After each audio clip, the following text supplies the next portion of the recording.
What's up, everybody? Welcome to the Pick Six Podcast, CBS NFL Podcast. Welcome. I'm Katie Mox, joined with Will Brinson and a fan favorite, Pete Prisco. For those who missed the last episode, we chatted with Brady Quinn about the depreciation of the running back position. And today, we're going to react to Pete Prisco's top 100 players in the NFL. It is live right now on CBSSports.com. Pete, thank you so much for joining us. I don't know if you know, but impersonating you is a favorite pastime of this show, of everybody but me. And Brinson, I would say, does the best impression. I haven't seen Brinson's impression yet. Go ahead, Brinson. Let's see it. Learn the game. Not bad. Not bad. Wow. I mean, I got guys that cover other teams in this league that I've known for years. They have a more X-rated version of that. Right. Yeah. I also have an X-rated version that I don't tell on here as well. Yeah. Pete, also, it's exciting that this is.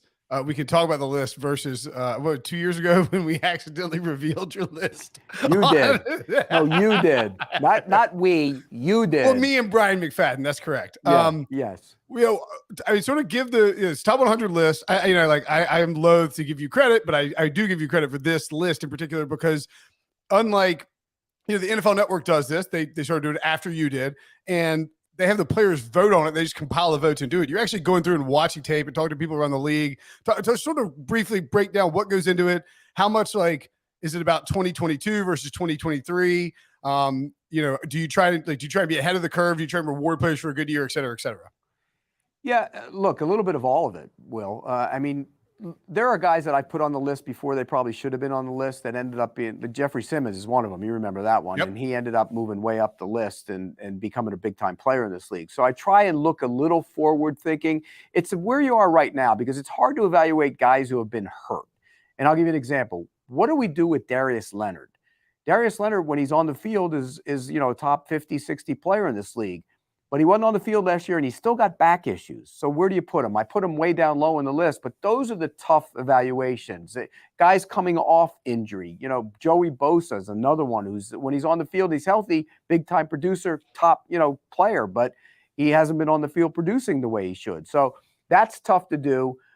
You do kind of lean a little bit forward thinking more so than look back.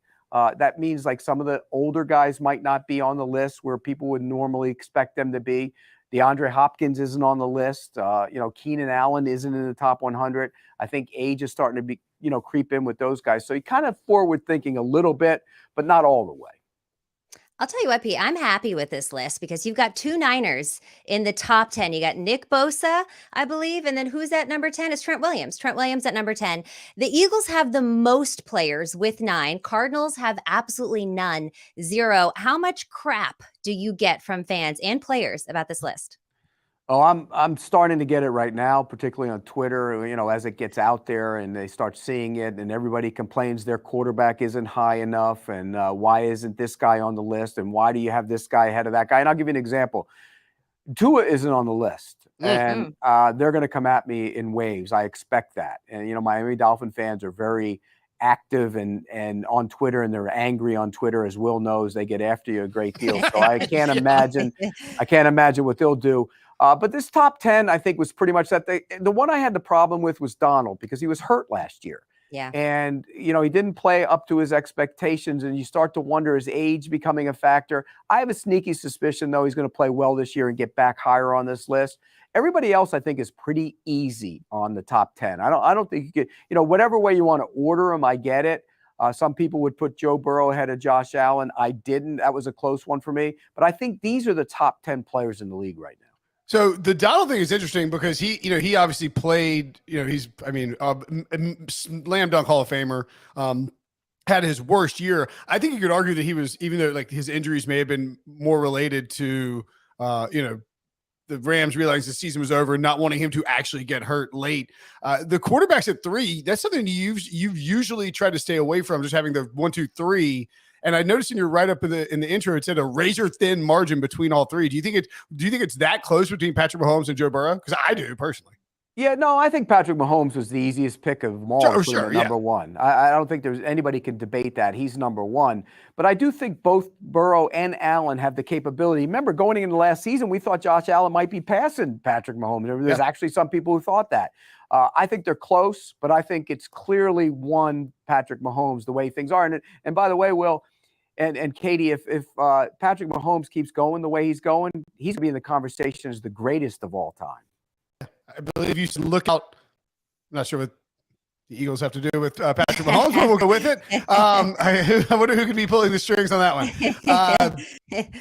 I saw that Jalen Hurts was behind Aaron Rodgers, and Billy is like adamant about asking about Trevor Lawrence and Jalen Hurts. I think, to me, it's easy. Like, you put Trevor Lawrence ahead of Jalen Hurts, knowing what you're going to see this year and knowing what you got from Lawrence. He had Urban freaking Meyer that first year. Like, you mentioned him as an MVP candidate, Lawrence. I mean, how high do you think he could be heading into next year, or coming out next year? Excuse me.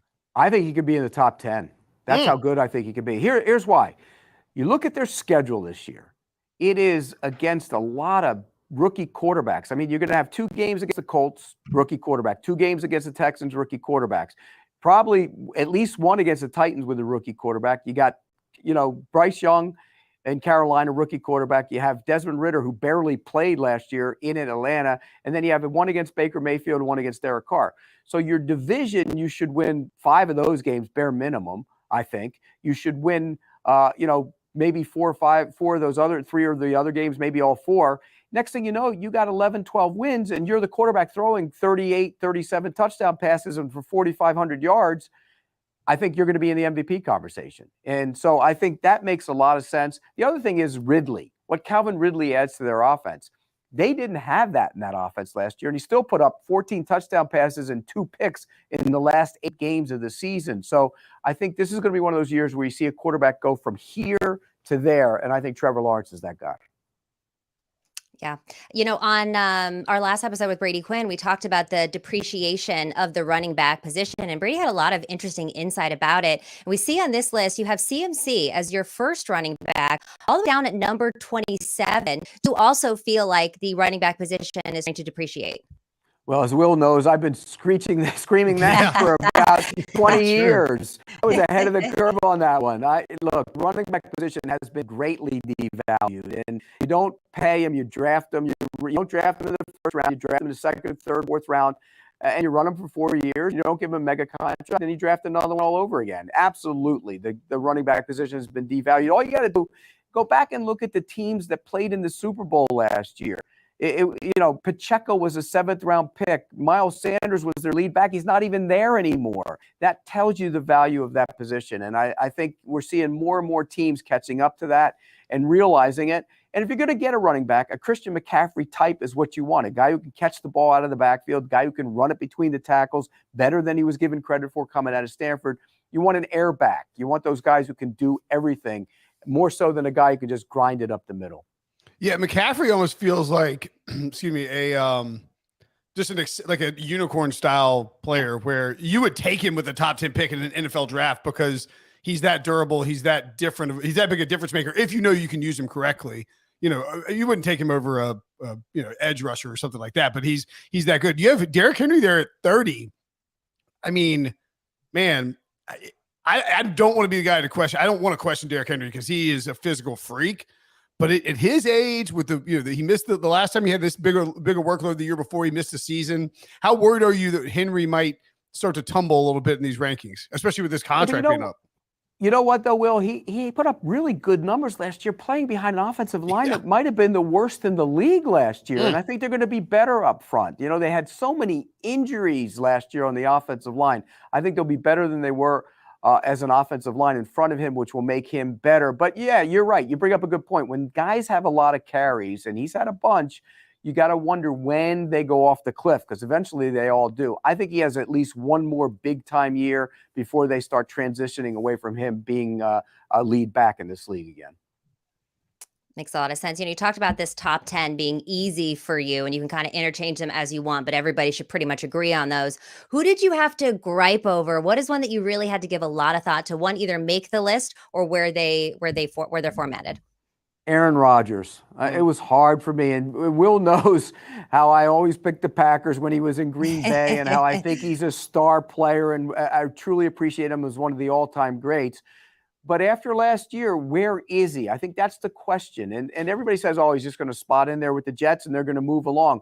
The Jets are one of those teams that has to learn how to win. And I'm not talking about him. I'm talking about a lot of the young players. Everybody just, put the veteran in there and everybody just goes.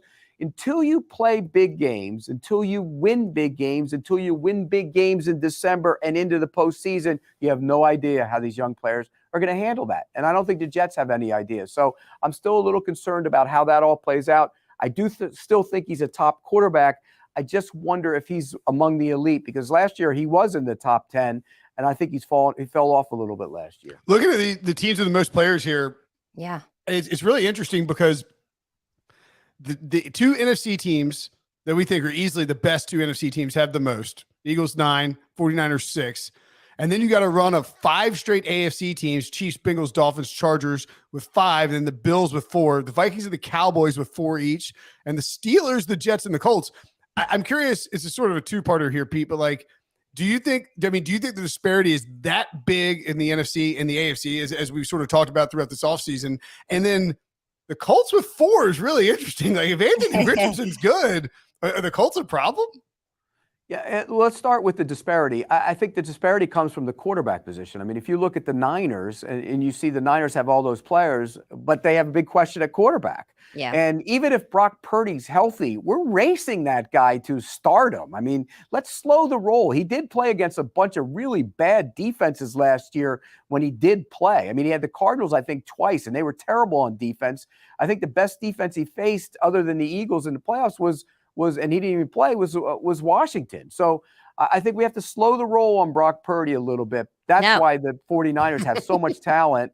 But again, it's the quarterback position. So I think the quarterbacks, that's the difference between the two conferences. And you look at it, run down these teams. Eagles have a quarterback because Hurts is pretty good.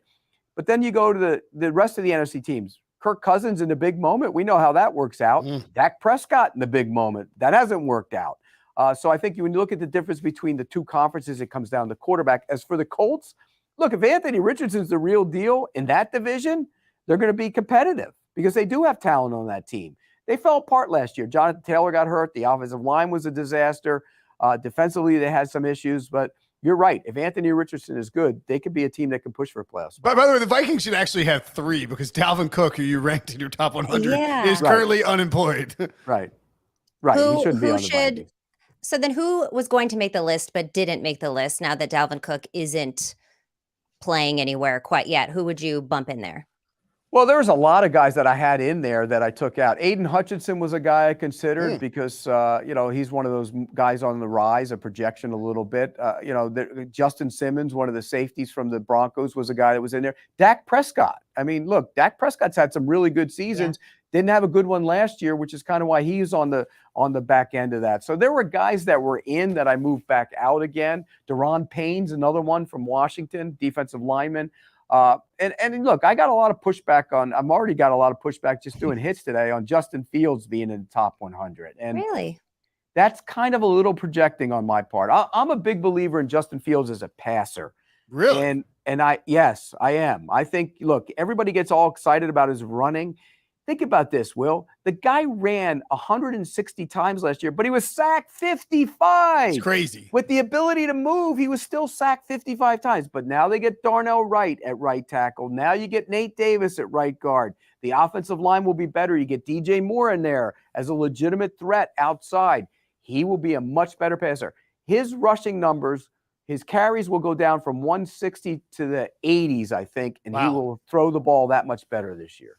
So you think Fields? I mean, we're not talking what sort of range are we talking about? It can't be MVP, but offensive player of the year, like sleeper next year. Okay. This year is going to be a step forward. Next year is going to be in the conversation for the MVP. I'm a big believer in Justin Fields. Has Cameron Curl followed you on Twitter yet? No, but you see, you're one of those guys. Cameron Curl was fantastic No, last year. I'm just saying, like you literally in your blurb you read who ? Because I mean, I think like a lot of people will be like, I'm sorry, what? Cameron Curl is a top 100 player, and I mean, this is like the Justin Simmons one too, where you like to gamble a little bit and take a flyer out there, right? Yeah, and he was outstanding last year. Anytime you watch that defense, he was all over the field, and most people have no idea who he is. And look, they have a good defense. By the way, that's a sneaky team right there to keep an eye on. If Sam Howell's any good, and I think he can be, keep an eye on Washington because that defense can be loaded. I mean, you're talking about across the board, Payne, Allen, Sweat, and Young. If Young can come back close to being what he wasn't last year. The linebackers, Jamin Davis played well last year. Get Forbes in the secondary to play corner. I mean, they could be really good next year if the quarterback's good. I would actually agree with you on that one. We don't want to accuse you of playing favorites here, Pete, but we did notice that Patrick Peterson made the list at 92, co-host of the All Things Covered podcast with BMAC. Could this be a little buttering up of a colleague? No, because he wasn't on last year. And then we had him on we were in Minnesota and he came over and I told him why he wasn't on. I explained it to him and he kind of understood he didn't deserve to be on last year. He deserved to be on this year. He played really well last year for a defense that wasn't very good, by the way. And the system wasn't very good, but he played outstanding football for him. Again, age is a little bit of an issue, but I think he has at least one more year to that level for Pittsburgh. And by the way, they better hope he plays to that level. So I know you're not a big Tua guy. And so that kind of gets you off the Dolphins a little bit, especially with your boy Rodgers there. But I'm wondering, like Jalen Ramsey in town and Vic Fangio, how good do you think that Dolphins defense can be? I think that defense is going to be outstanding. I think Vic Fangio might be the best acquisition of anybody in the league this year. I really do. Like players or coaches better than anywhere. Rodgers. Yeah, better than Rodgers. But as we say out loud, Vic Fangio is a better addition than Aaron Rodgers this offseason. Maybe better than Sean Payton even in Denver because Sean's got to try and resurrect the career of a guy might not be capable of being resurrected at quarterback. So I think Vic Fangio and what he'll do for that defense will be outstanding. Look, it's not just Jalen Ramsey; it's the other Jalen Phillips, who's in this top 100. That guy has special talent. And by the way, when we were there last week, he is just chiseled now. He's added weight. He's thick. He's tough. I think he's going to – and everybody talks about Chubb, and Chubb got the big contract, but I think Phillips is going to be the special pass rusher. When you get those two guys going off the edge, we know Christian Wilkins on the inside is outstanding as well. I'm a little concerned about the linebackers, but if Howard can bounce back – he didn't play well last year and play like he can and is capable of with Jalen Ramsey, man, they're going to be really good across the board at the cornerback position. You talked about how Peterson didn't deserve to be on the list last year, which I can't believe that you actually said that to his face. I have a lot of respect for you for saying that. Who didn't make the list, but you think is going to have a big breakout year that we could see on this list next year? Or if there's someone on this list that's maybe lower that you think could shoot up, to the top 10 or 15 or 20 or so next year? Well, Calvin Ridley is the guy that could be on this list next year somewhere. I think if Calvin Ridley, and by every person I talked to in Jacksonville, they say he's been phenomenal this offseason. Just speed is back. And if he's that guy he was the last year in Atlanta, that's the number one wide receiver. He will be on this list for sure. I don't think there's any question about that. He will move up this list. When you look at guys who could make the big jump forward, I think you got to look at some of those young receivers. Garrett Wilson playing with Rodgers. I think he's one of those guys. Chris Olave, again, with Derek Carr now. How will he take the step up? I think it's always for receivers. We see them come on and they put up good numbers as rookies, but they're kind of still, their heads are spinning because they're not playing as fast as they should because they're not so crisp when it comes to reading coverages on the run. But you see that second year and they become much more comfortable. So I think Olave and Wilson are two guys I think can take big steps forward. Who's the toughest person to leave off your list? And by the way, Hopkins was a good leave off. He missed 6 games. Look, you're seeing his market what it is right now. Somebody told me the other day that the biggest market he has right now is $4 million. I mean, that's not very good. Whoa. So I think the market is sending a message of where he is as a player. And he didn't practice all the time in Arizona either. That's a concern. So leaving him off was not a problem. Mike Evans, maybe. He was a tough one. I left him off. But again, that's kind of skewing down. I put Godwin on because Godwin is back. Godwin caught over 100 passes last year, and he wasn't back. That says a lot about him. He looks like, we saw him last week. This week, he looks like he's back to being where he was. So I think his yardage numbers will go up as well in that new offense. So Mike Evans, Dak Prescott, I had trouble with a little bit. I thought about putting him on. Justin Simmons is another guy.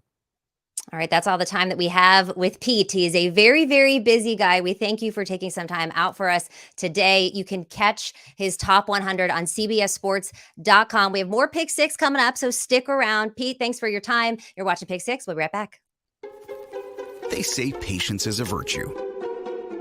But for some things, we can't wait.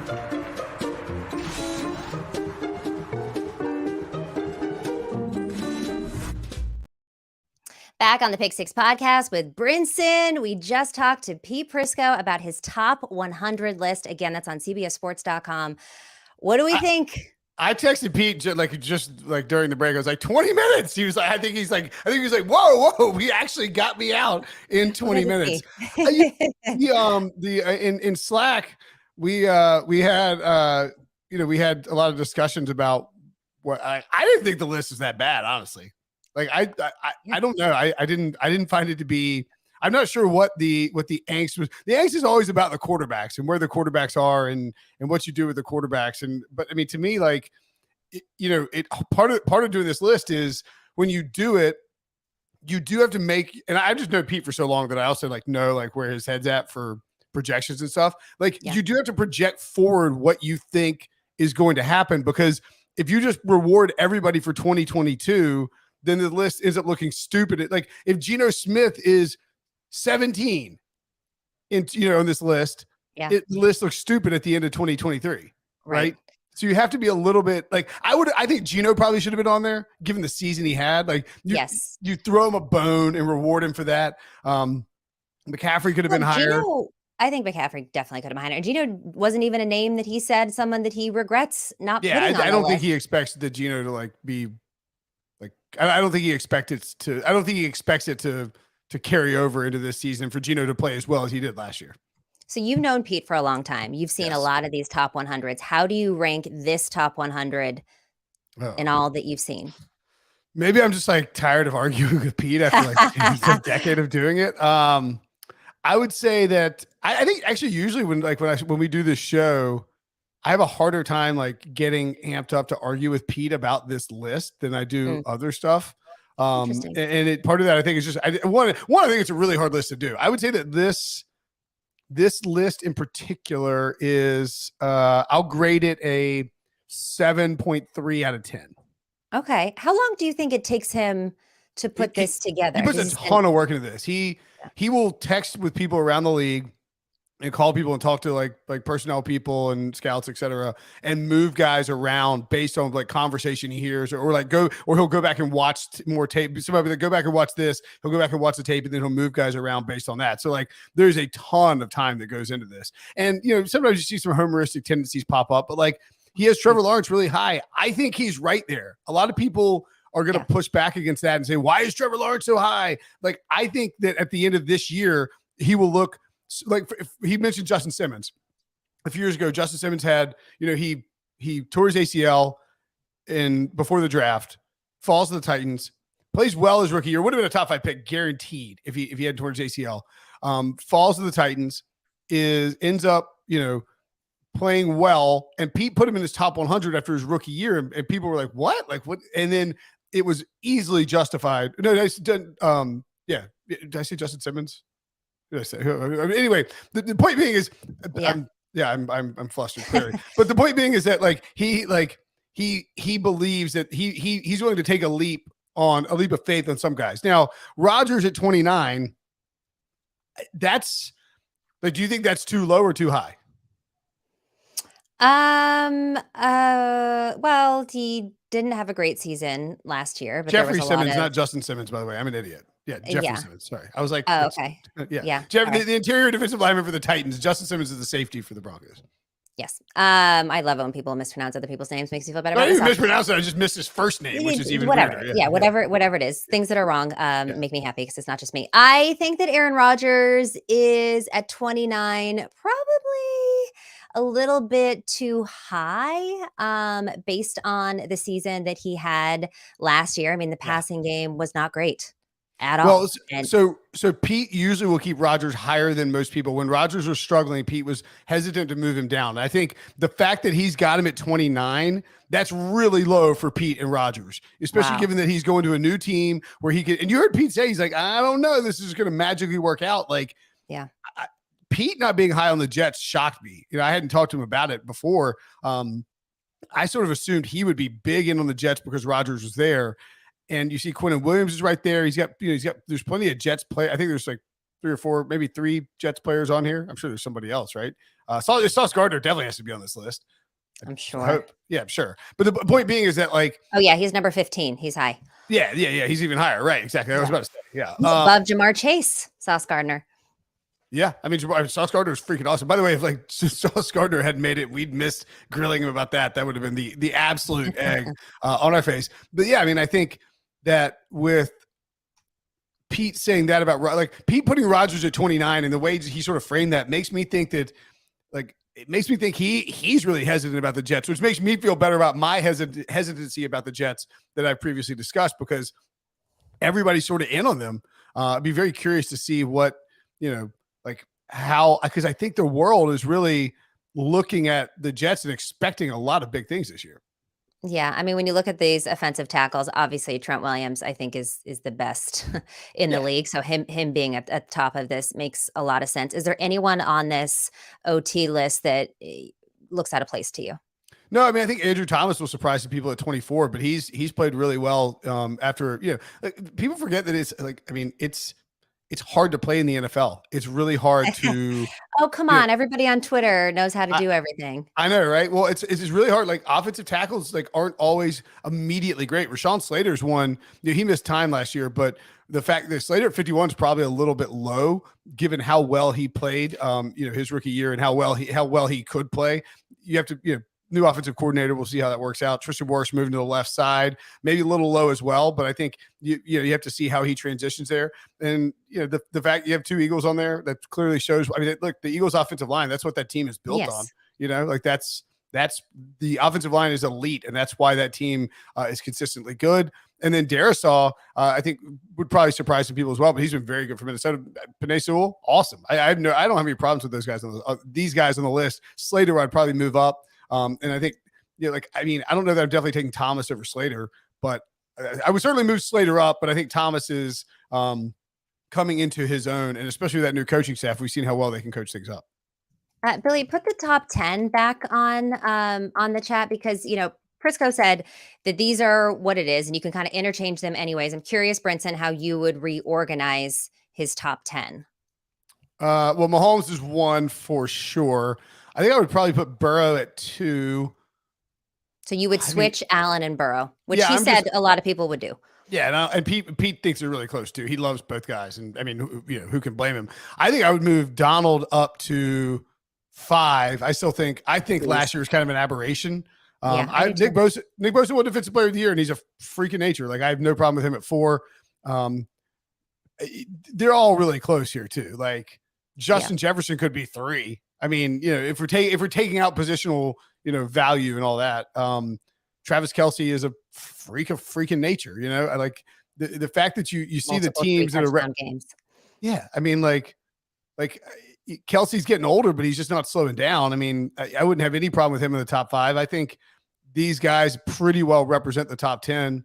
I'm trying to think who Pete had at. I'm just trying to think who just missed the top 10. Looking at it, he had at 11 TJ Watt, Tyreek Hill, Chris Jones, Jalen Ramsey, Sauce Gardner, Jamar Chase, Devontae Adams, Lane Johnson, Pat Surtain, and Stephon Diggs. I mean, well, look, Tyreek Hill had the best season kind of his life, in the last one. And so it's interesting that he doesn't make. Who do you take out of the? So I think part of it is, so again, like what he's usually done is try to put just. Like, he's trying to minimize the number of quarterbacks he puts in the top 10. Because if you were doing like actually top 10, like, most important players in the league, you would have 10 right? Or like 8 quarterbacks or whatever it is. So, I mean, are you going to move Aaron Donald down out of the top 10? I think Pete knows he's going to bounce back, and he doesn't want to move Donald out of the top 10 and end up looking foolish for that, which I don't blame him for. You haven't mentioned Myles Garrett, though. Myles Garrett's in there pretty high. Yeah, Myles Garrett's just awesome, but he's like kind of, he flies under the radar with the exception of that one time he ripped off his helmet and yeah, that was like Myles Garrett was right moment. there. Yeah. Myles Garrett was right there with Bosa. I mean, for defensive player of the year, and the 49ers were just better, and Bosa came on like gangbusters at the end of the year. So yeah, I mean, I don't have a problem with Myles Garrett. I'm just like Bill Barnwell always points out when he does a ranking thing, or like when you do Pro Bowl snubs, if you're going to call somebody a snub, you have to be willing to take somebody else out, right? So like, I agree with you. Tyreek Hill could easily be a top 10 player. The question is like, who are you taking out of the top 10? I guess if you're just going off 2022, Aaron Donald could be the guy. I mean, none of these guys were, like if you're going to take somebody out for Tyreek Hill, Aaron Donald would be the guy. Just based on the Rams last season. Yeah. Correct. Just based on how he didn't play as much last season, and he had the worst year of his career, but they basically sat him because they were completely out of contention, and they wanted to try to make sure everyone was healthy coming into 2023. I mean, you saw that with Stafford, Kupp got hurt, of course. I mean, Jamar Chase, if he'd played 16 games, he's top 10 probably. So yeah, I mean, it's TJ Watt could easily be top 10, easily, but only played 10 games. That's the thing, is like the injury stuff. Pete pointed out, it's tough. Like, do you know who TJ Watt is? Yeah. You're not going to bump him all the way down to like 35 because he played in 10 games, No, but Jalen Ramsey had a very off year, and he's 14. Yeah. I mean, I think that's a little high for me for Jalen Ramsey. I think Ramsey's still a stud, and he's about to go into this Vic Fangio offense or defense that is going to. I mean, we talked to Beasley. Well, excuse me, I'm head of the curve here. Head of the curve. In the future, we will talk to Beasley. Next week, we'll be starting our All 32 series, where we examine each NFL team. You should make sure to check that out. Obviously, subscribe to the feed and you'll get those. But we have the Dolphins coming up early in the series, likely first, barring something like really weird happening. And talk about, Pete pointed out Fangio might be the biggest offseason addition of the entire NFL. And you have Jalen Ramsey, if you wanted to say that Sauce Gardner could jump him, I think Pete you see this a lot with Pete, like the fact that he has Sauce Gardner one spot behind Jalen Ramsey as the top two cornerbacks, and then Surtain really like at 19, like close behind. That's an homage to Ramsey to a degree, knowing that he's played at an all-pro level his entire career. Down year last year. The Rams had a down. Everyone on the Rams had a down year last year, right? And that Ramsey could easily bounce back with the Dolphins, and that Sauce Gardner, were it not for Ramsey's history and of production and success and his new spot, would have probably been the number one corner on this list. Yeah. All right. Well, 7.5 is what you have. 7.3. 7.3. Okay. 73 is how old Pete is. So I thought I'd give a 7.3. That makes a lot of sense. All right. That's going to wrap our show today. I do want to say that we are up for auction, people. We are benefiting St. Jude Research Hospital as a part of the Fantasy Football Today Draftathon. It's on eBay. If you go to the Pick Six Podcast social media accounts at Pick Six Pod, you can find the links and bid on a chance to have a private Zoom conversation with Will, with me, with Wilson, with Breach, pretty much all of us. You can also bid on a chance to be a guest on the Pick Six Podcast. So please, please, please, it's for a good cause, and we are so happy to be able to talk to all of you. Make sure that you also join us next week as as Will mentioned, Will and Brinson all together. You know how we do here. We are doing a all 32 summer mini series. We're going through every single team with insiders from those teams. So a lot of really great information that you need to know ahead of the season so that you can draft your fantasy teams, so that you can make smart bets and all of the above. That's going to wrap for us here on the Pick Six. Remember to like, comment, and subscribe on the YouTube page. For everyone listening to audio, download, follow, leave a 5-star review, and tell your friends to listen and watch the pod. We'll see you next week for the All 32.